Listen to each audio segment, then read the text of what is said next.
Je m'appelle Claire. J'ai 58 ans, 2 petits-enfants, et pendant longtemps, j'ai cru que mon corps allait simplement vieillir. Que certaines douleurs, certaines gênes faisaient partie du processus normal de la vie. Mais un jour, tout a basculé. Ce que je prenais pour de simples inconforts digestifs s'est avéré être bien plus grave.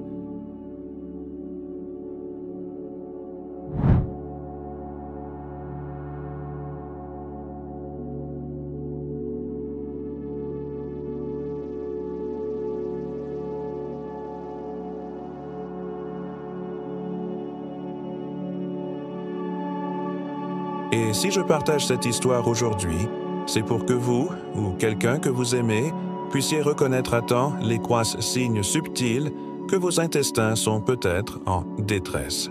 2. Tout a commencé par quelque chose de presque anodin, une sensation de ballonnement après les repas.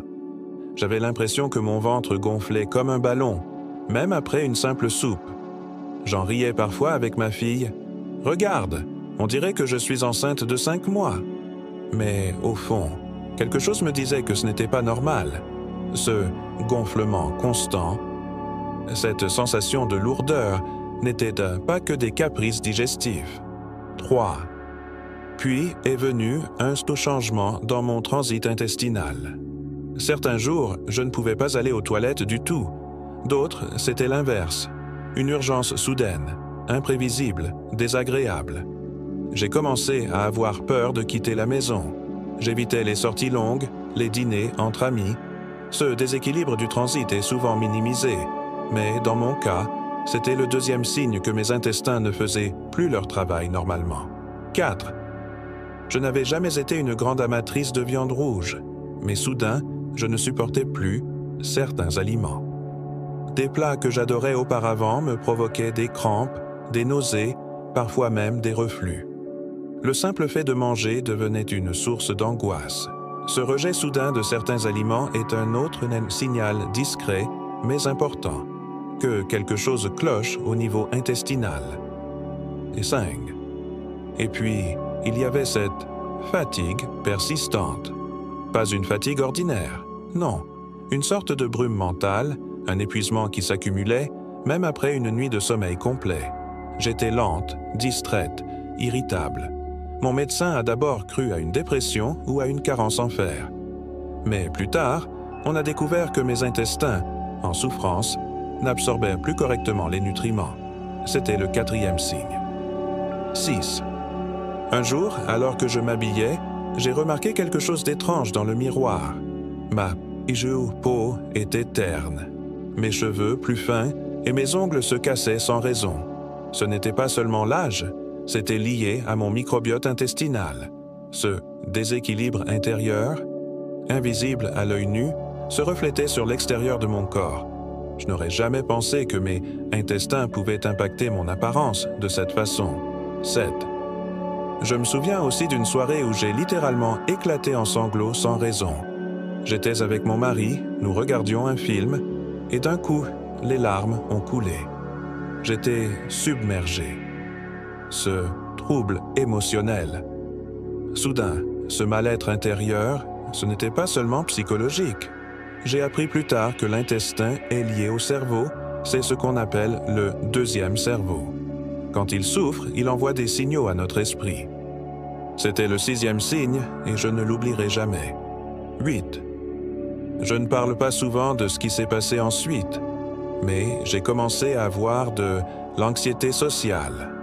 Moi, Claire, la bavarde, la joyeuse, j'étais devenue silencieuse, méfiante, renfermée. Je refusais des invitations. Je doutais de moi. Je perdais confiance.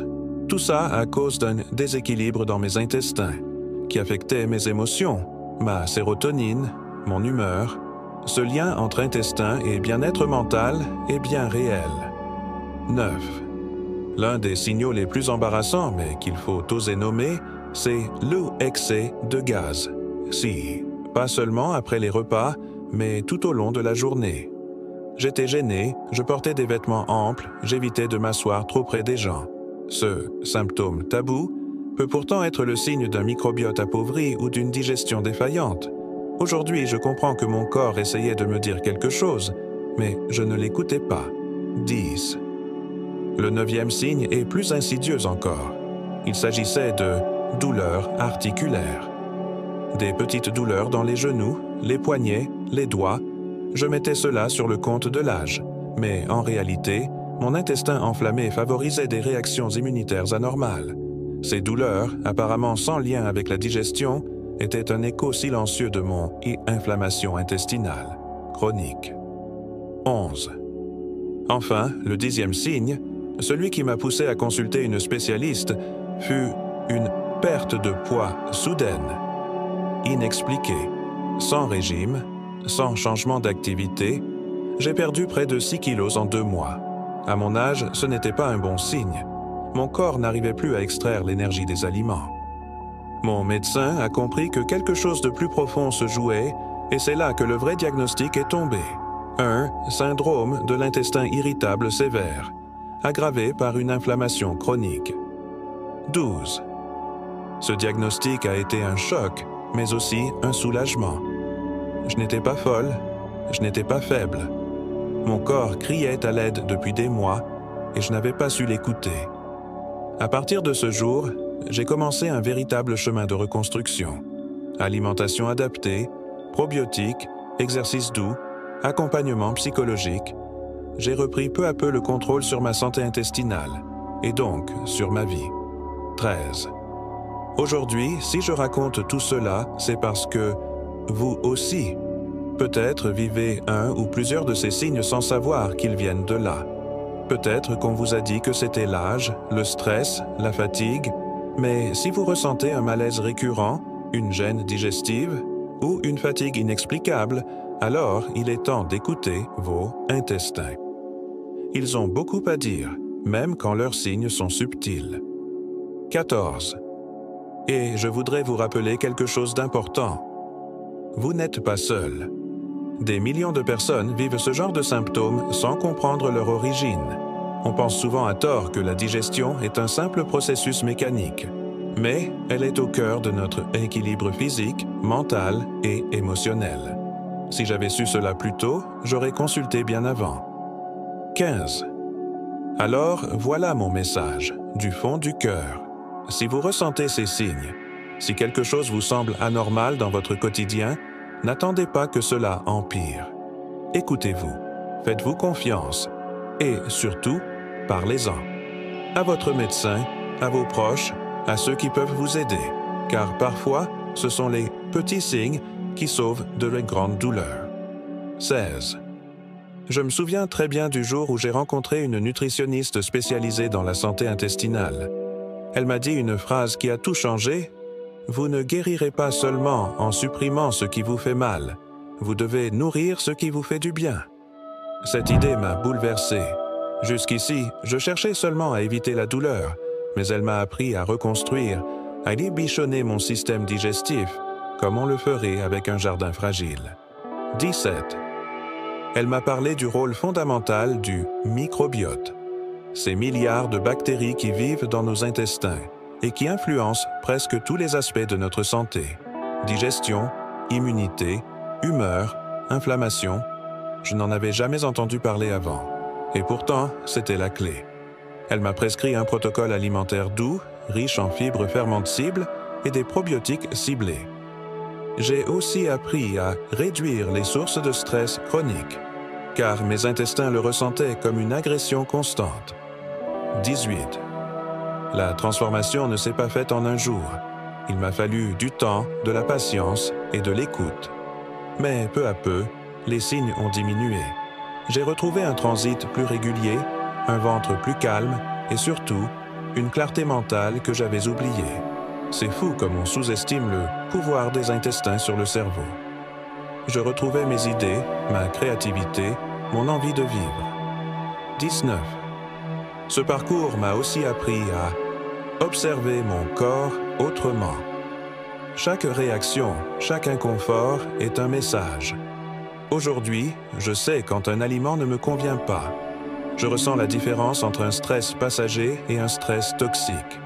Je sais aussi que la respiration, la méditation, le sommeil, sont aussi importants que les compléments alimentaires. Tout est lié. Nos intestins sont le centre invisible de notre bien-être. 20. J'ai rencontré d'autres femmes comme moi. Des femmes qui vivaient en silence des douleurs diffuses, des troubles digestifs qu'on leur disait normaux. Et à chaque fois, je leur racontais mon histoire. Je leur disais, « Tu sais, moi aussi j'ai cru que j'exagérais, mais ce n'est pas dans ta tête. Ton corps parle, écoute-le. » Et je voyais des larmes dans leurs yeux, parce qu'on se sent souvent seul avec nos douleurs invisibles. 21. J'ai compris aussi que la honte est un poison. Honte de parler de gaz, de diarrhée, de constipation, de douleur abdominale. Pourtant, ce sont des choses que tout le monde vit. Ce n'est pas sale, ce n'est pas tabou, c'est notre santé. Et plus on ose en parler, plus on libère les autres de ce fardeau. Aujourd'hui, je parle de mes intestins comme d'un vieil ami que j'ai trop longtemps ignoré, mais que j'ai enfin appris à écouter et à aimer. 22. Je me suis même surprise à ressentir de la gratitude. Oui, de la gratitude. Car sans ces signes, je n'aurais jamais pris conscience de l'importance de mon équilibre intérieur.